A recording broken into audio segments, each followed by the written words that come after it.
Finally, there's another meaning of solidarity, solidarity from within. And I keep saying this during this few days of the Left Forum. The way that we treat each other. Anarchist movement today is a complete mess. In the United States, anarchist movement is not a movement. It's a scene. It's not a movement. It can become a movement. It can become a serious political force. I believe that accompaniment would be a good guide to do this if we start getting serious about these things. Right now, anarchists, unfortunately, are a mess here in the United States, and we need to do something about it. One of the reasons we are a mess is because, like other people on the left, we have this apparently completely limitless capacity for self-destruction. The way that we behave towards each other, my God. Meetings that resemble snake pits, fights, screaming matches, insults, websites, web blogs, Facebooks, Twitter messages. It's a warfare. What we need to do is we need to create, and this is really serious, this is indispensable. We need to create a context of kindness, of generosity. We need to have willingness to listen, willingness to be able to practice consensus. We have to learn direct speaking, and in opposition to gossip. We have to learn all of these things. Why would people approach us? Why would people be interested in giving us, believing us that we can actually create a different world if we cannot treat each other with dignity and respect? And I think this is indispensable. And if you ask me, if you push me very far, I actually think that we did more harm to ourselves than the state did. We destroyed ourselves in a way that's absolutely horrendous. Not only in the United States, everywhere, but in the United States as well. So that's additional meaning of solidarity, the fourth meaning of solidarity. Finally, I think, and this is the third principle that I can discern from Zapatista, Wobbly, and Lucasville experience, I think that there is a different relationship that we need to have with theory.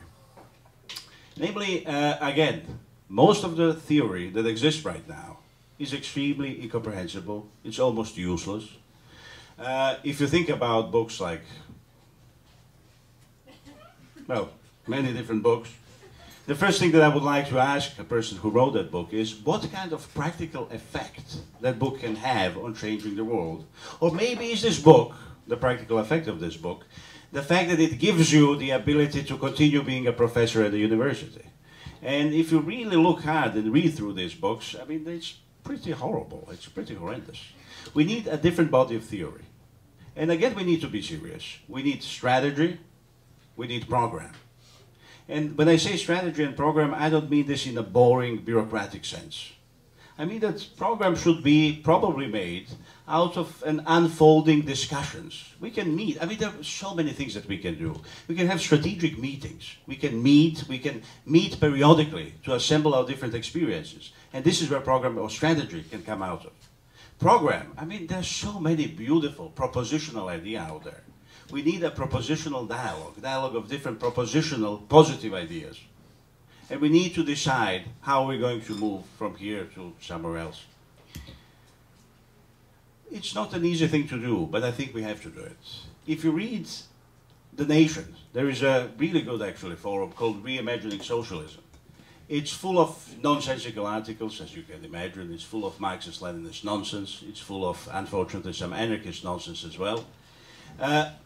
But it's an interesting attempt to reimagine socialism, as the title goes. Emmanuel Wallerstein wrote recently a piece, and Emmanuel says intelligent thing. I mean, he says that in the middle run, in the short run, or middle run, he calls it, we are actually facing depression. Not recession, but depression.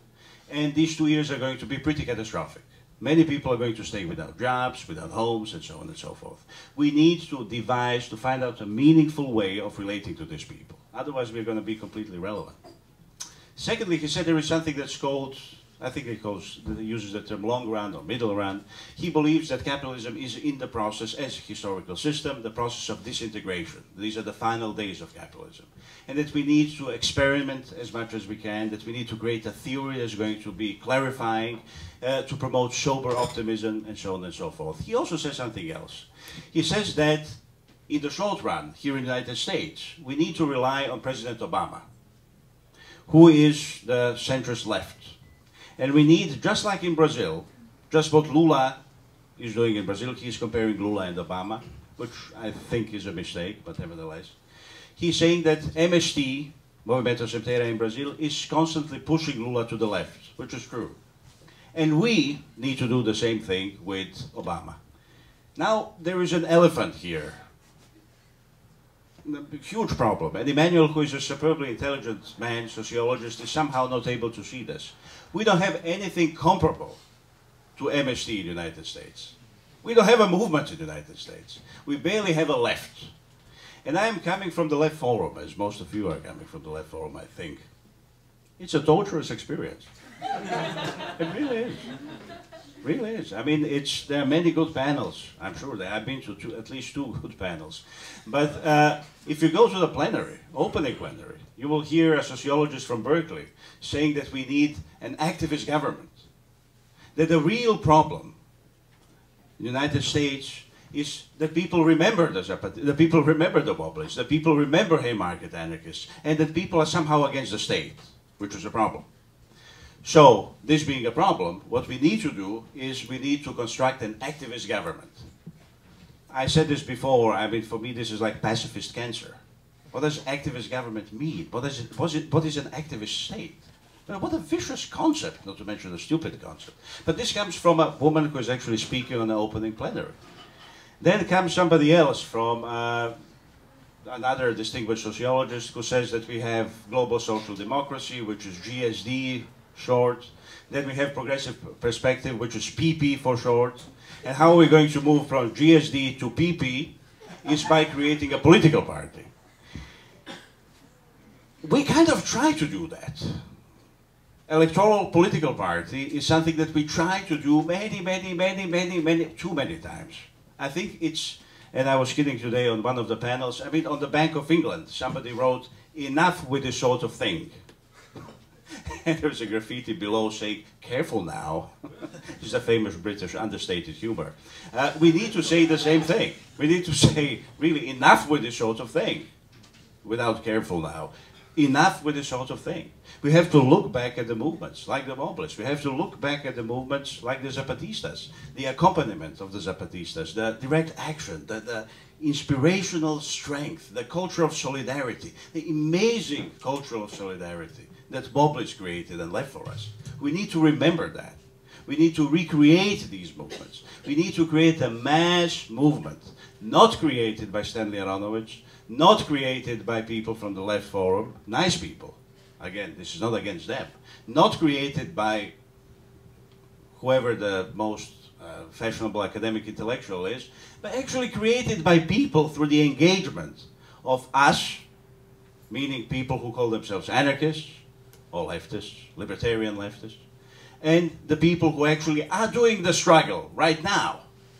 People are struggling all over the place. The fact that we are not struggling with them is a problem. And that makes us not a movement, not an organization, and certainly not a community of struggle. In order to be a community of struggle, we need to somehow find a way, it's not difficult, it's not that hard, of relating to these struggles. Which means not necessarily leaving New York or San Francisco where I am right now, but finding different places where people are actually fighting and struggling and finding a way of behaving like decent human beings and relating to these struggles. And everything else is going to be a piece of cake. As long as you are willing to listen. As long as you are willing to do things, and as long as, you know, you're willing to accept that you are nothing more than just a participant in the struggle. This is something that we have to do. And I have a friend here who always reminds me that anarchism is a movement of middle-class people today. It's a problem. Let's be honest. I don't use the term middle class, I use the term coordinator class, but I'm sure that we mean the same thing. It is a huge problem. if you look at anarchist movement today, it's mostly white, it's mostly middle class. There are not as many women as there should be. I mean, it's not exactly an ideal situation. But it will be, I think, too easy to say, let's just forget about it.